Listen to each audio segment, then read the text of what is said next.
14 days into this war, Iran fired its most dangerous shot yet. Not a missile, not a drone, not a ballistic weapon of any kind. A single sentence delivered by a senior Iranian official to CNN on Saturday morning. Iran will allow oil tankers through the Strait of Hormuz, but only if the cargo is paid for in Chinese yuan, not dollars. Yuan. Here's the thing. The petrodollar system is the reason America can afford to project military power around the entire planet simultaneously.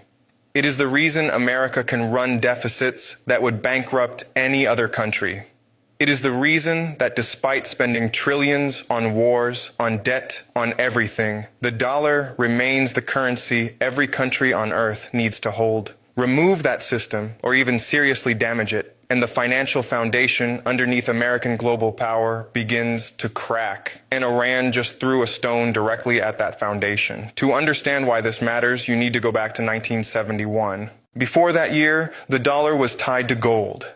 Every dollar in circulation was backed by physical gold sitting in American vaults. Countries trusted the dollar because they could, in theory, exchange it for gold. Then Richard Nixon ended that arrangement, the gold backing disappeared, and suddenly the dollar faced a question it had never faced before. Why should anyone trust it? The answer came from the Middle East. In 1974, the United States struck a deal with Saudi Arabia. The arrangement was simple. Saudi Arabia would price all of its oil sales in US dollars. In return, America would provide military protection for the kingdom. OPEC followed. Country by country, the global oil trade shifted to dollars. And what that created was something extraordinary. Suddenly, every country on earth that needed oil, which was every country on earth, needed to hold US dollars to buy it. Japan needed dollars, China needed dollars, India, Germany, Brazil, every industrial economy on the planet needed dollars. That created constant, permanent, structural demand for the American currency,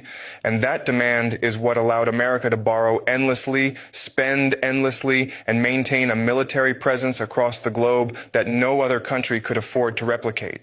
Now, with Hormuz partially closed and oil above $100 a barrel, countries that desperately need that oil to flow are facing a very practical question.